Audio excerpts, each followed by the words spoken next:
hadn't made it far from Elephant Butte when we saw smoke in the distance. Little did we know it was our route and would end up being a 1-hour delay. That's not good. Oh, the whole truck is gone. The trailer's gone. Wow. Oh, tomatoes or chilies or something.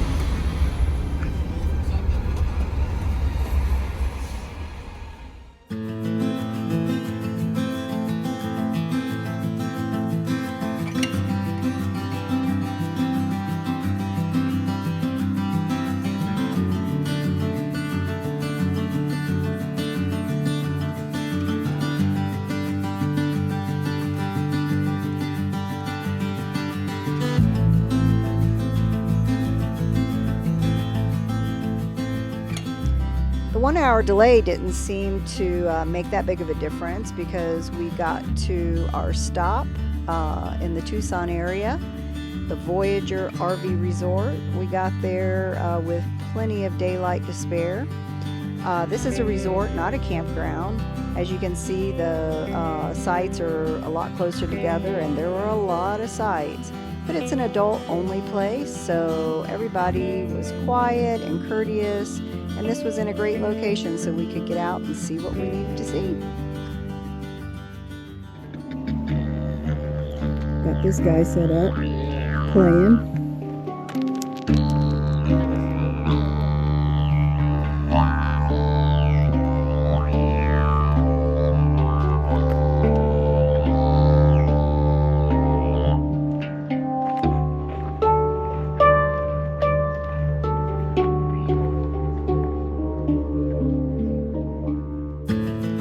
Tucson Mountain Park is not Saguaro National Park, but is every bit as beautiful. The saguaros are just as big and nice, the cactus, the views, all of it.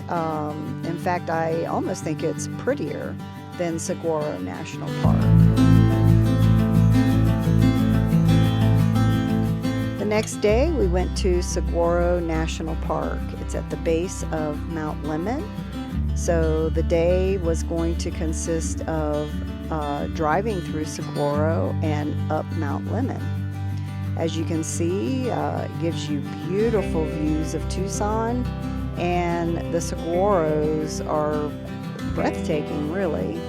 We're not necessarily desert people, but the desert has its own unique beauty, especially here with all the mountains and rock formations and those big, beautiful saguaro cactus.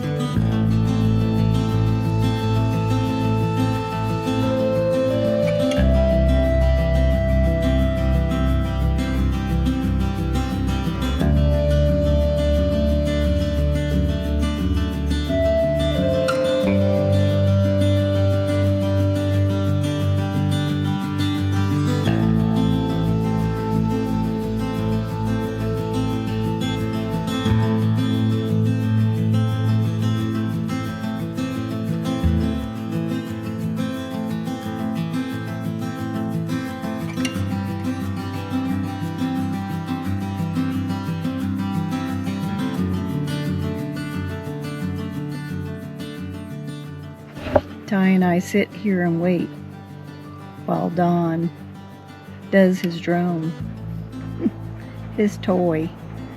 He found a place he wanted to stop. Are you waiting? Huh? He loves to go with us.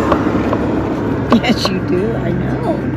I know. You like to go, don't you? Yes, you do. Just want some love.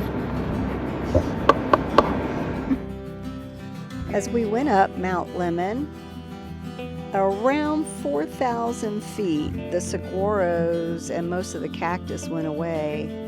And then we started to see trees, and the rock formations were just a little bit different.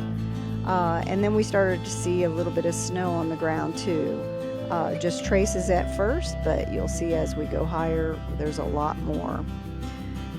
There was also a few arch like formations, or they really are arches, which I didn't expect to see, but it was a welcome sight.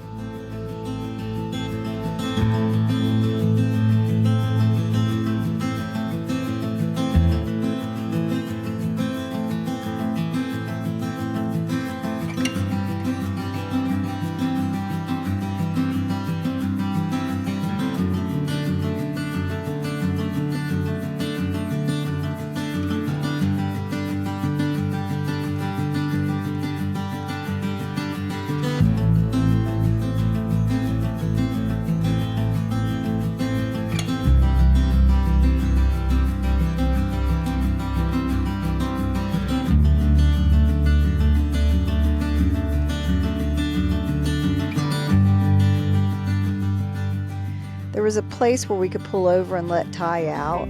He loved the snow. It has been a while since he's been in it.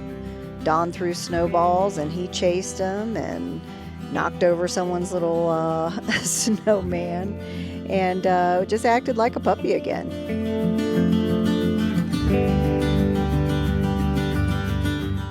When we got to the top of Mt Lemmon, there were a few businesses, hotels, that kind of thing, but the best thing was the cookie cabin. Of course, we had to get a cookie. It was $8, but totally worth it. It was the size of a plate.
Mt Lemmon was absolutely stunning.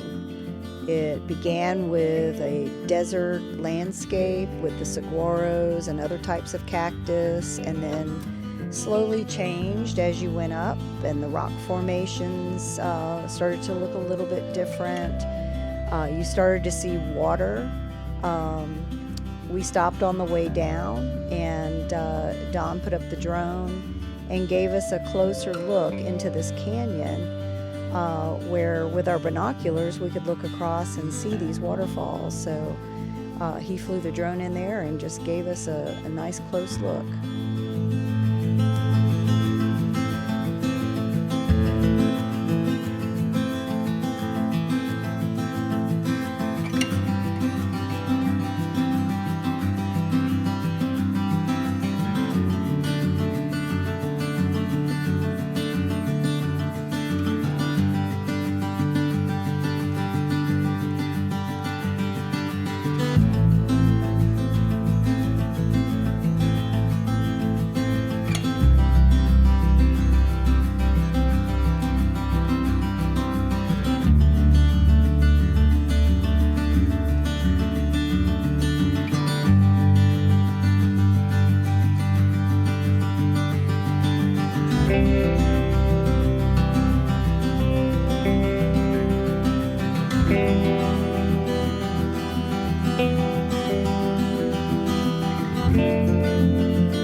Hey, we're here at Chiricahua. I think that's how you say it. It's kind of like some pinnacles type rocks formed by volcanoes and then erosion. really cool looking here. I'm going to adjust the camera so you can see it.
On our way up in Chiricahua, there was a really nice overlook pullover where there was a very easy hike where it kind of took you down on the edge, kind of within the trees, so you weren't being blocked by the trees as far as your view goes.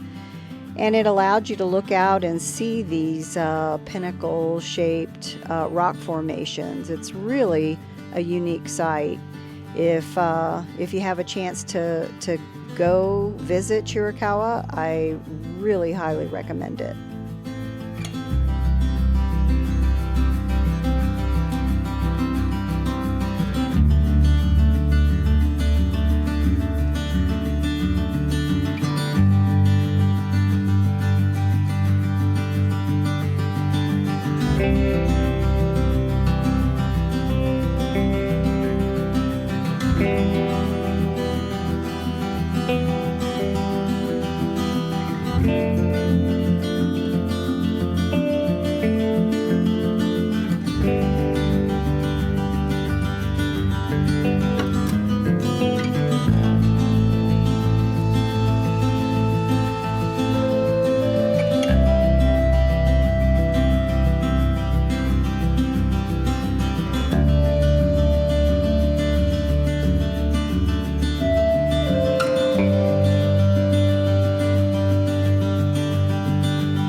Our next stop after Chiricahua was to see Fort Bowie.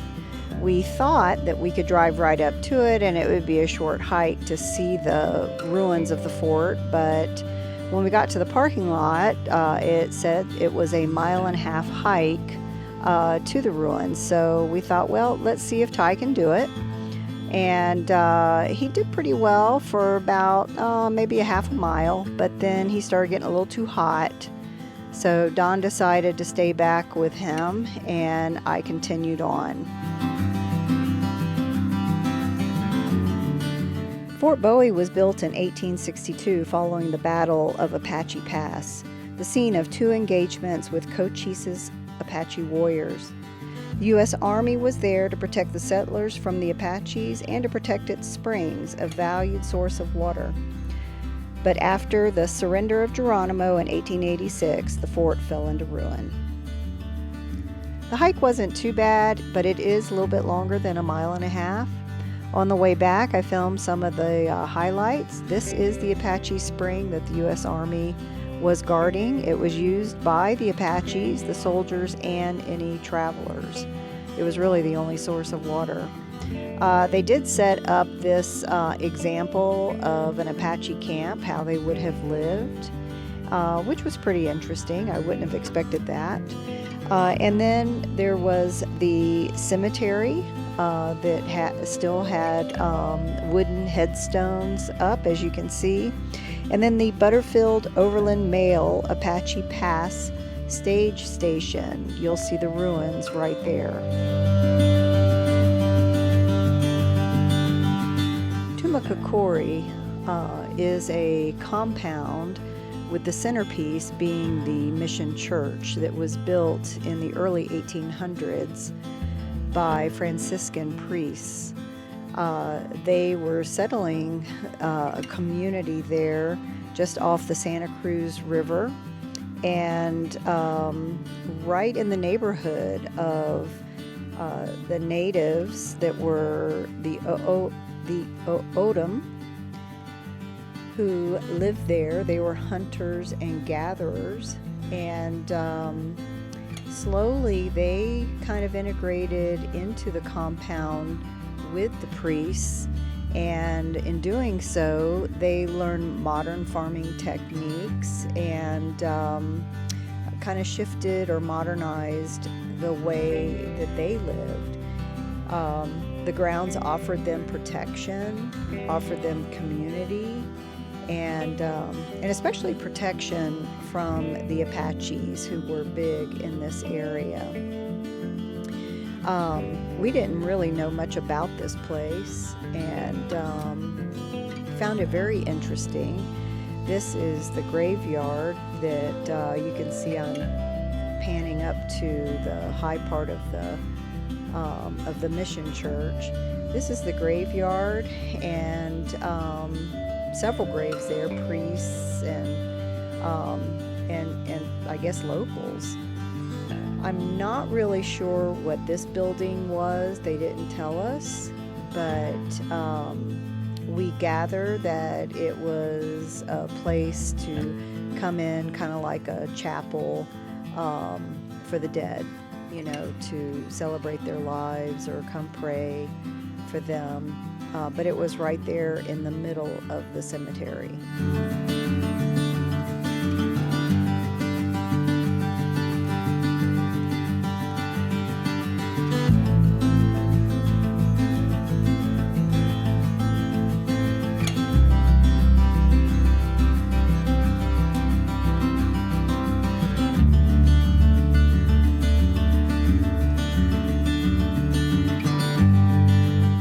New community that formed, they had fields, they grew their own food and had orchards, they had a lime pit, they were real close to the Santa Cruz River. They were very self-supportive, and this was their storeroom to store all of those things.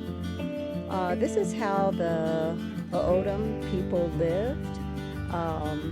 You can see some of the tools that they used to make flour and cornmeal and such from the products that they grew. And this is an example of a home that they would have lived in.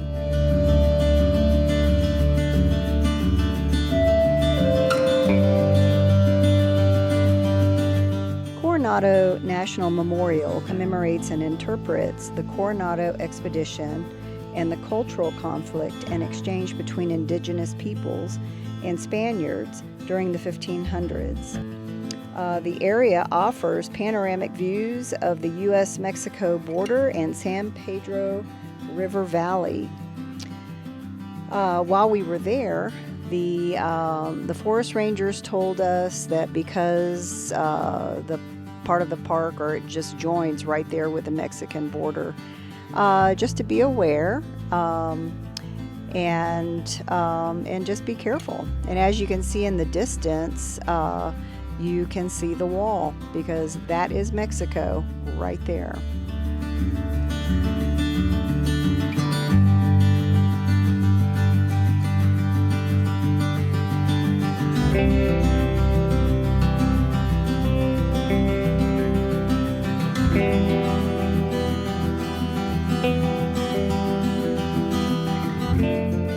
We left Coronado and headed to Tombstone, going through Bisbee, and spoke to a few people along the way who told us that they carry weapons, because when they go to work and come home, because of being so close to the border, they never know what they're going to come home to. Of course, we had to visit Tombstone while we were there. Don's pointing to Wyatt Earp's Oriental Saloon, that they said is not 100% original, because it's been a couple different things, but then they've taken it back. The current owners took it back to, I guess, its glory days when Wyatt Earp owned it. The ceiling is original. There are other things in here that are original, but not everything. I think that they definitely tried to bring it back to the way it used to look, which to me looks like they did a pretty good job. Right next to it on the left, you'll see I'll go in. It really reminds me of the set from the movie Tombstone, and they do a theater act, or whatever you want to call it, a little performance of a shootout with Doc Holliday or some sort of thing in here. Then we see here the Crystal Palace. We didn't go inside. We were just mostly kind of taking in the ambience, walking down the sidewalk. There's Big Nose Kate's Saloon on the other side of the stagecoach, which you can take. And those guys, those 4 or 5 guys that are standing out in the street, they're advertising for you to go watch a reenactment of the shootout at the OK Corral, and which, when I pan back, you'll see the OK Corral is kind of behind them. Of course, they've got to get out of the way when the stagecoach comes by. But anyway, we did have a good time there. It was kind of neat visiting, and had some really good gelato, and talked to a lot of really nice people there.